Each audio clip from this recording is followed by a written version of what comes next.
Aaron, good morning. The Kremlin says this is the first time drones have hit residential areas in Moscow since Russia invaded Ukraine. In total, Russia said it stopped 8 drones in the early morning attack and is calling this incident a terrorist attack by the Kyiv regime. Residents were seen assessing the damage after the attack. Услышал звук пропеллера, потом громкий хлопок. One local said he heard a propeller sound just after 5 this morning, then a loud bang, the sound of falling broken glass and debris. The Russian Defense Ministry said 5 drones were shot down and 3 others were jammed, causing them to veer off course. At least 2 of the drones were said to have hit residential buildings. Residents at both were told to evacuate. At one building, police were seen putting drone debris in a cardboard box and carrying it away. At another site, scorch marks were visible on an apartment building and windows were shattered. According to the mayor of Moscow, 2 people were injured but did not need to be hospitalized. He said that the attack caused insignificant damage, but it is raising questions about how effective Russia's air defense systems are. The AP reports a senior Russian lawmaker said that Russia is a very big country and there will always be loopholes where a drone can fly in areas where air defense systems are located. He also said this was an intimidation act aimed at civilians and was designed to create a wave of panic. This was the second attack on Moscow this month. Russian officials said the previous attack was aimed at the Kremlin and was an attempt on President Vladimir Putin's life.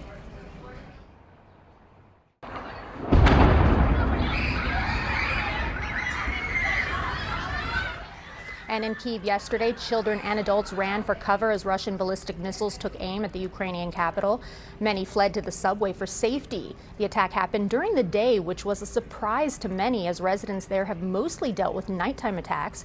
Russian forces fired nearly a dozen ballistic and cruise missiles at Kyiv before noon. And before the sun came up today, Russia launched a pre-dawn air raid which killed at least 1 person and injured several more. This was the 3rd attack on the Ukrainian capital in the past 24 hours. According to the AP, Ukraine shot down 29 of 31 drones fired into the country, most of them in the Kyiv area. At least 1 building sustained quite a bit of damage, with the upper 2 floors destroyed. Ukraine has denied any direct involvement with today's attack on Moscow, but President Volodymyr Zelensky did say the timing of Ukraine's counteroffensive has been set, though specific details have not been released. In the newsroom, I'm Erin Myers. I'll send it back to you in the studio. Aaron, thank you. The suspect in the 2005 disappearance of Natalie Holloway has been beaten in a Peruvian prison. Joran Vandersloot is serving a 28-year sentence in Peru for the murder of college student Stephanie Flores. He's also awaiting extradition to the U.S. on charges that he tried to extort the Holloway family by revealing the location of Natalie's body in exchange for $250,000. Vandersloot's attorney says the prison beating is believed to be unrelated to the Holloway case. He says his client is also requesting a transfer out of that prison. New this morning, Pasadena police are searching for the suspects who stole a safe filled with $30,000 from a local business. It happened late Saturday night at an unidentified business located on the 900 block of North Orange Grove Boulevard. According to investigators, 3 suspects broke into a business and punched a hole in the wall leading to an adjacent business. That's where they found that safe with the cash. Arlena Abovian is gathering more information on the story. She'll have a live report ahead in our 8 o'clock hour. Spike strip set up right there. The deputy in the street trying to get him. They've already got him one time with the spike strips. LA County Sheriff's deputies took a carjacking suspect into custody last night after he led them on a pursuit through several cities. Pursuit went through Southgate, Bell, Maywood, and Vernon before the driver moved toward East LA. Chase started just before 7 o'clock in Paramount. At one point, the driver stopped the car, jumped out, and then ran. Passenger then jumped behind the wheel and continued the pursuit. He crossed lanes into oncoming traffic on several occasions. Eventually, that spike strip that deputies used, the driver then gave up. Minutes later, a search is still underway for the initial driver.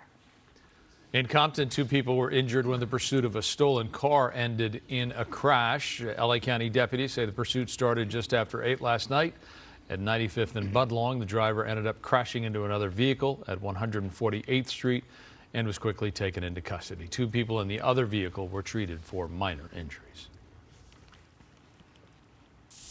Air travel is officially back to pre-pandemic levels. TSA says they screened nearly 9.8 million passengers nationwide over the 4-day holiday weekend. That's about 300,000 more people than the same holiday weekend in 2019. According to the TSA, Friday's final volume of almost 3 million people is the highest post-pandemic single.